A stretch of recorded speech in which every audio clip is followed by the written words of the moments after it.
Hi ladies and gents, today this is a video on why I'm playing War Thunder more than any other game at the moment, especially World of Tanks, and why you should play War Thunder instead of World of Tanks too, in my opinion. Since I've started picking it up, it's far superior, and we'll have a little look at some of those reasons why. So, first of all, you've got arcade battles, which are very similar to World of Tanks. You drive around in a tank.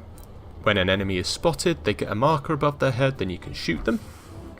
And the same thing happens for you. Then you've got realistic battles, where only your team has markers above them. The enemy team, you've got to literally see the tanks as they're driving around in order to be able to shoot at them. And then you get simulator mode, where you've got your driver or your commander's viewpoint or your gunner's viewpoint, and you have no markers above your team or the enemy team. Now, in both arcade and simulator battle, you can't team damage, which is another great thing over World of Tanks. So you're never going to get blown up and one-shotted by a member of your own team who then says, oops, or ha ha ha ha, which, you know, we've probably all experienced in World of Tanks. Doesn't happen in War Thunder. Simulator battles, you can damage your own team, and it does add a little bit of edge to it, which I find really exciting. But I'm going to go through some other reasons why I think you should play World of Tanks, and I think you should look at realistic battles or War Thunder over World of Tanks, and why you should play realistic battles or simulator battles over arcade. Okay, reason number one, it's a lot more fun. Okay, I'm going to go into the battle to while I talk through this and just chat. Reason number one, it's a lot more fun. Why is it more fun? So, in realistic mode, you've got to keep your wits about you. You don't know where the enemy tank's going to come from. All of a sudden you can see a shell whizzing over you, and you know which vague direction it is, and you know you're in trouble. So that becomes quite exciting. Reason number two, you won't get invisi tanks like you do in World of Tanks, when someone's got ultra good crew skills, hiding in a bush, and they're shooting at you, or a light tank has spotted you, and all the enemy's TDs who are hiding at the back of the map are shooting you without you being able to see them. So that doesn't happen in War Thunder, so you're protected from that kind of horribleness. Thirdly, in World of Tanks you can sometimes get battles where the battle is over in about 3 minutes. That's frustrating, or can be frustrating. I'm just going to turn the volume down in that game. That can be frustrating whether you are on the winning team or losing team, depending on how well you've done. It could be cases if you're in a slow tank, like the Churchill, that you never reach the front of the battle really to do anything, and then it's over. Or your team gets hammered, you end up surrounded by 6 tanks, and your hit points are very quickly gone, and you manage to do nothing. In War Thunder it doesn't tend to be like that. The battles are slower, the maps are a lot bigger, take a lot longer to traverse over. So that's another good point. Point number 3, I guess this is the maps are not so corridor or linear. In World of Tanks there's plenty of maps which force you to go down one route or another, and it kind of funnels the battle into certain areas. It means there's no opportunity really for flanking, and you end up basically on who's got the strongest hull armour and who's got the biggest gun in a fighting competition. And then when that goes down, it passes to the who's the second. Fourthly, no arty, or certainly not in the same way as it is in World of Tanks. Now, I sometimes play arty in World of Tanks, don't get me wrong, and it can be quite good fun. However, there's what I mean about taking shots from random places. I don't know what that was. It's some kind of fast thing. You see the kick up of smoke it made when it shot at me. You have to be a bit careful here. Oh, there's something moving. Oh, there we go, one-shotted. So that can happen in War Thunder, but it doesn't feel so bad because you've got more tanks to go into, so that's another advantage. Anyway, getting back, so no arty. So you're not going to be sitting there in a duel with another tank, worried about him, and then all of a sudden a shell starts falling down in your head and wiping out half your hit points. I mean, don't get me wrong, arty in World of Tanks isn't so bad, but it's definitely a kind of a game breaker, unfortunately. It's it can be certain tanks become useless, which is another thing about War Thunder. So thing number 5, no tank really feels like it's useless. Situational tanks, unlike can be used in any map, unlike in World of Tanks, where there are some tanks when you just like get onto the map and you're like, well, I can do fuck all here in this map, in this battle, and I'm gonna die very quickly.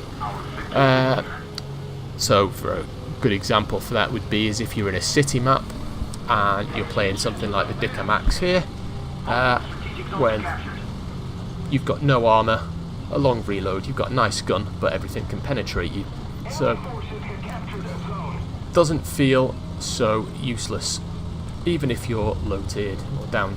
So you're, for example, you're a battle rating 3.7, if you're in a battle rating 4.3 game, it doesn't feel so bad. It feels like you can achieve something. Reason number 6, flanking is possible in this. Surprise attacks are possible in this. Sneaky play works in this. Unlike in World of Tanks, where you get spotted and it instantly alerts the enemy team, and with a big flashing dot above you on the map and a little ping noise saying, look, here is somebody. In War Thunder, in realistic battles and simulator battles, that doesn't happen. You can sneak round the back of people and they won't know you're there unless they see you or you shoot them. So again, that is a really, really great thing about War Thunder. Furthermore, point number 7, I think I'm on now. Point number 7, you don't get so much saltiness in War Thunder. Don't get me wrong, it still happens. You still get the odd person who calls their team idiots and stuff like that. But there's not so much go play Tetris, go play Barbie, because you decided to take your tank a slightly different route to the way that because you decided to take your tank a slightly different route to the way your teammate decided he wanted everyone to go, and because he's a bit of a knuckle dragger, he's incapable of communicating that, apart from when you don't go there to call you all kinds of names and suggest things about your mother and father, and so that doesn't happen so much. It's much more supportive. Furthermore, it's more of a thinking man's game. You've got to carefully think about where you go. So point number 8 is the thinking man's game. You've got to use a bit more in the way of tactical nous, rather than just going, this tank is good at hull down, this tank's got good frontal armour, this tank's got good camo. No, you got to be a bit more tactical than that. Like, where are the enemy? What are they doing? How can I benefit the team? So that's pretty good. And point number 8 now, I think I'm on to. You can as well use in realistic battles.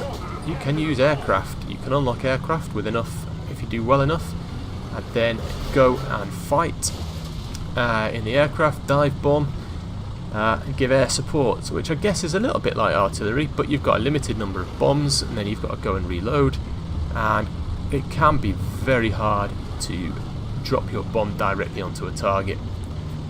So, all in all, that's what I think. I think War Thunder is a better game. Certainly realistic battles, simulator battles also, although they are significantly more difficult. I reckon you should play them instead of World of Tanks. Because World of Tanks, once you've been playing realistic battles, World of Tanks just feels crap, to be honest. It feels like a kid's game, which I guess it kind of is. And here's what I mean about tanks being able to see you. Come on, come on, come on. There we go. So I managed to spot him because I saw the movement. He didn't spot me, so I had the chance to turn around and shoot him. In World of Tanks, we'd have both had a little pingy thing above us saying, oh, enemy tank there, and that kind of surprise wouldn't have been possible. So yeah, it's a steep learning curve playing the realistic battles, don't get me wrong. You know, you're going to have to learn how to deal with things, how to spot tanks, how to keep your eyes on a swivel, but that adds to the excitement. Certainly when you get the grips of it, and you get the grips of how to play it, it's a much, much better game. Anyway, if you've got any questions about War Thunder, why I think War Thunder is better than World of Tanks, why I think realistic battles is the way forwards, then please leave comments below. If you disagree with me and you think World of Tanks is the best, then please make that comment. You can explain why you think I'm wrong and World of Tanks is a better game. I'd love to hear it. There's an IS of some description. There we go, ISU 100. Dicker Max has got a great gun on it. Long reload, but meaty shots. Anyway, I'm going to go and focus on the rest of this game. And if I think of any other reasons, I will add those in later. So here's my little summary at the end then. So why I'm playing War Thunder, why I think you should too, and why realistic battles on War Thunder are greater than anything that World of Tanks has to offer, including frontline mode. In fact, you know, frontline mode's alright, but realistic battles make it look pretty crap, to be honest, in comparison. So reason number one, as I said, was more fun. So there's no team damage, so you get fewer trolls in that way. You don't get people ramming you off places. You don't get people shooting you, one-shotting you, and then going lol. So that's not an issue. The lack of indicators over enemy tanks makes it more fun because you actually have to rely on your wits to spot them, and with a little bit of luck as well, you cannot be spotted until you've fired. And then you get respawns. So you can have like 2, 3, 4 tanks in a battle, depending on how well you do. You can have more, and so that means one mistake or one flank collapsing doesn't ruin an entire battle for you. And copied with that as well is that when you're out of a battle, so long as you've taken into the battle all the tanks that you can and used up all the spawn points that you can, when you come out of a battle, you can take those tanks right back into another battle. They're not locked in battle like they are in World of Tanks. So yeah, that makes it a lot less frustrating when you're trying to grind your way up a tank line. Reason number two then goes back on the no tank markers. It stops invisible tanks destroying you from afar. So in World of Tanks, a lot of the time you get a light tank whizzing around. It might suicide spot or just be whizzing around really close. So suicide spot where they just drive straight into you, spot a load of you and die, and then you get wiped out by the artillery and the tank destroyers. That doesn't happen. You've got to be able to see an enemy to be able to shoot it, so if the enemy can't see you, they can't shoot you. So it doesn't matter if a light tank spotted you, and is actually shooting at you, unless the other tank actively notices you and sees you, we won't be able to shoot you. So you've got to personally spot the enemy, and that means that you can flank tanks quite easily. Number 3, bigger and better maps. I know Frontline's map is massive, but again, it can feel a little bit corridory. It's getting there in the terms of being able to flank. However, the markers above the tanks stop that. So, in War Thunder, bigger, better maps mean that battles last longer. You feel more involved. You can get a chance to get involved in them all. Even if you've got a really slow tank, there's no games that just suddenly end very, very quickly. Because even if you're in a slow tank, you will get a chance to fight somewhere. The corridor maps don't exist either. So, like practically every map on World of Tanks pushes you down one corridor or the other corridor, and if you go in the middle you die. So some of them are a little bit like Abbey, are a little bit more flexible. You've got 3 corridors to go down instead of 2, but there's still no tactical options apart from to go down those corridors, and flanking opportunities are few and far between. So War Thunder, flanking is very easy and it can be devastating in its effect. And another option from War Thunder is that the maps, because they're not bigger and they're better, they're not corridor maps, it's not the case that heavies must go this way, or tank destroyers must sit here, or mediums must go there, like you always find in World of Tanks. That's a set kind of thing, and it's because of the way the maps are designed and the arcade style of the game. In War Thunder, you've got a lot of flexibility on where you go. Reason number 4, no arty. So I don't mind arty too much, but it can be very, very frustrating, things, especially if you're in things like Carnarvon, or the Conqueror, or the Super Conqueror, which I play on World of Tanks, where the top armour is ridiculously thin.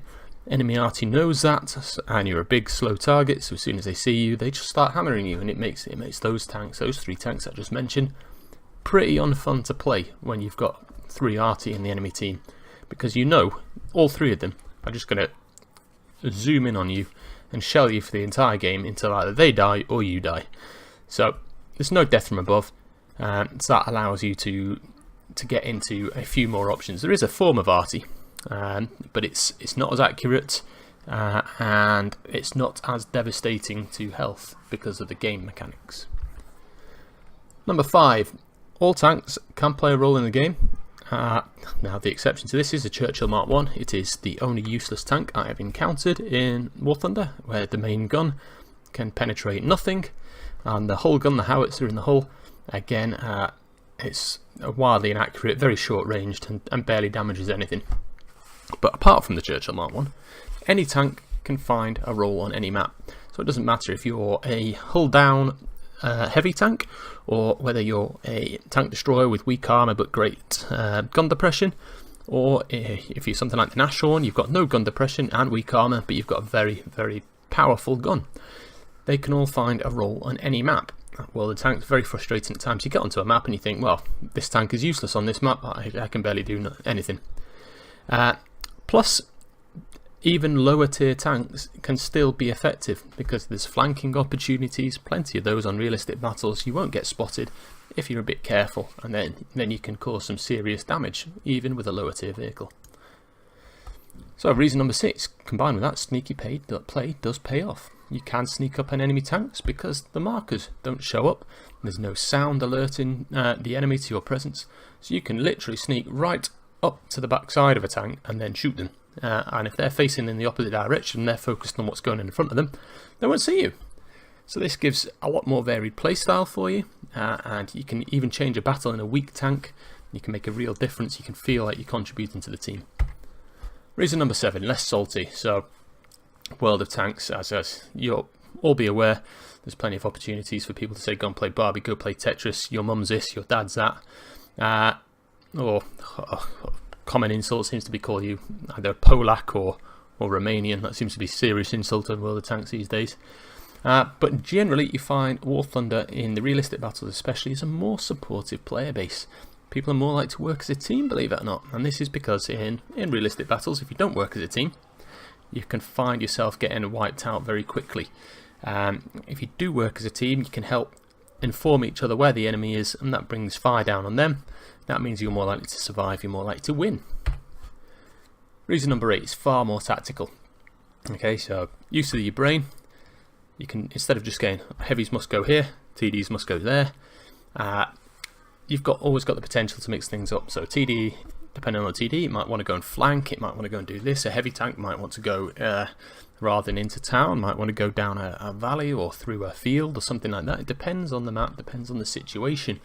And because of the variety there, and because of the size of the maps, every game will throw up different combinations, and you've got to figure out what the best strategy is to get through it. So it's a lot more varied than World of Tanks. Number 9, you get planes. Okay, so you can use planes. Some of those will be dive bombers, some of them just be fighters. You can even use just bombers, pure bombers. It's not as bad as Arty, although it's very similar, death from above, because A, it requires quite a lot more skill. You've got to fly the plane and not crash. You've got to avoid any enemy fighters, any enemy anti-aircraft artillery, and then you've got to actually drop your bomb roughly on the target, and you've got to get pretty close to a direct hit with the bomb. So that does require some practice, so it's not like just anyone can pick a plane and go in and start smashing you in a battle. Plus, you'll only have a limited number of bombs or rockets before you've got to fly a long way back to your base, land your plane, wait for about 30 seconds for it to be reloaded and rearmed, then you've got to take off, gain the altitude and fly all the way back out again. So you're looking, instead of like an RT reload of like a minute in World of Tanks, you're looking at more like 2 or 3 minutes in between your bomb reloads. So that's a bit of a mix-up. Plus, you can also then do like air-to-air fighting, which adds a nice bit of variety in the game. Makes you feel more involved. Reason number 10, the components and the crew in the tanks mean something. So if you get your gunner killed, you can't shoot until your commander sorts places with him, or your loader or something like that, and it weakens the whole tank's performance. Same with the driver, your tank stops moving. If your loader gets hit, your gun stops loading. And so I think allows for a bit more tactical play, instead of just mindlessly aiming at the side of a tank or the front of a tank and then holding your mouse button down and just waiting to reload and then doing it again and doing it again. In War Thunder, you've actually got to, it pays to think where the enemy crew is, where the enemy components are, like the gun or the ammo or the engine, and aim for those and shoot those, because it has often has an immediate effect on the enemy tank. It allows you to think your way through a bit more and gain yourself some survivability by using your head. However, there are some issues with starting War Thunder, especially on realistic battle and simulator battle. There's a steep learning curve, so it's kind of hard to get used to not being able to see the markers above enemy tanks, but it's very rewarding once you do so. Also requires a bit of a change of strategy from World of Tanks. You can no longer get away with some of the things that you can get away with in World of Tanks, but it is totally worth it. It's a lot more fun as the game goes, in my opinion anyway. I mean, as I said earlier in the previous part, feel free to disagree. If you think World of Tanks is better, please say so in the comments below. Explain why you think World of Tanks is a better game. If not, please come and give War Thunder a go. I can give you a code which will give you a small amount of gold and a free tank once you've played a game. But yeah, I'd love to see you on there. I think it's a better game than World of Tanks in many ways. Okay, take care guys.